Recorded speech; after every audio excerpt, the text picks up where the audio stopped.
Latvijā turpinās Olimpiskās komitejas projekts, kura laikā vairākās skolās sporta stundas atsevišķām klasēm notiek pat 5 reizes nedēļā.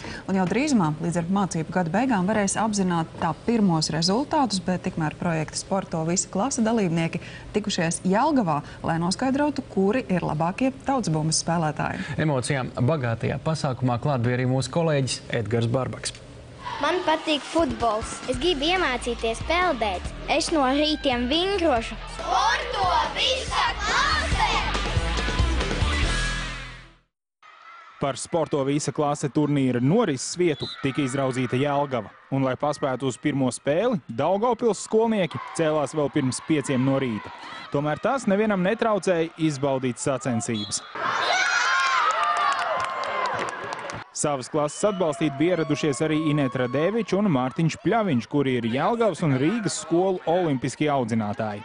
Izrādās, ka ceļš uz olimpisko spēļu medaļu pludmales volejbolā ir sācies tieši tautas bumbas laukumā. Es tieši arī sāku pats ar tautas bumbu un tad vienkārši pārgāju lēnām uz volejbolu, jo mēs arī sākām tautas bumbu spēt. Man ļoti patika spēlēt, bet žēl, ka tas nav tāds, teiksim, profesionāls sporta veids. Dodgeball open to experience the world of dodgeball. There's a souvenir for a lucky fan. Turnīrs, kur samērot spēkus ar citām skolām, Sporto visa klase bērniem iespējams ir vēl nozīmīgāks kā citiem. Kā atzīst profesionāļi, lai saglabātu motivāciju starp treniņiem, nepieciešams arī sacensības un reizes, kad var ļaut vaļu emocijām.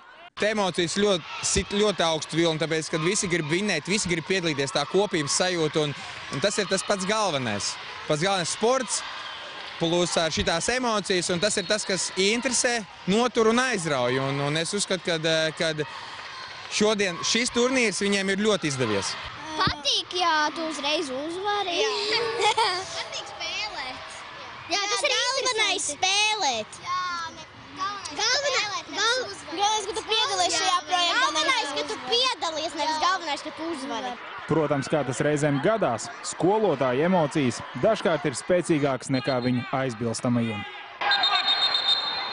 Dosākumā bija tā, ka mēs braucam tikai pēc uzvaras, un tad, kad ieraudzīja to īsto reālo jau seju šeit uz vietas, tad jau skaidrs, ka mazliet tas pirmā tā uguntiņa jau ir bišķi nodzisusi, bet patīkami. Pēc tam viņi redzējāt paši, te bija baigā cīņā ar Rīgu, un viņi saprot, kad viņi sajūt to, ka viņi kaut ko var izdarīt, viņi redz tos rezultātus, viņiem uzreiz patīkamāk spēlēt. Komandas gars – galvenā īpašība, ko uzsver Jelgavnieku olimpiskā audzinātāja Ineta Radeviča. Sports, kopīgas uzvaras un arī zaudējumi noteikti ir veids, kā ieaudzināt nākamajos olimpiešos, ārstos, juristos vai galdniekos apziņu, cik svarīgi ir darboties komandā. Spēks ir komanda, un viņi tiešām izskatās pārliecinoši, un kas man ļoti patīk, ir tas, ka viņi puikas atbalsta meitenes, kad meitenes spēlēs, meitenes atbalsta puikas, kad puikas spēlē, viss notiek, un mēs ejam uz pirmo vietu. Es domāju, ka mums spīd zelts. Jelgavnieki uzvaru no mājām prom nelaida, izcīnot panākumus visās spēlēs. Starplaikā puiši atklāja arī savu uzvaru noslēpumu. Mēs katru dienu trenējamies, un es domāju, ka šie treniņi ir atmaksājušies, mēs būs pirmā vieta.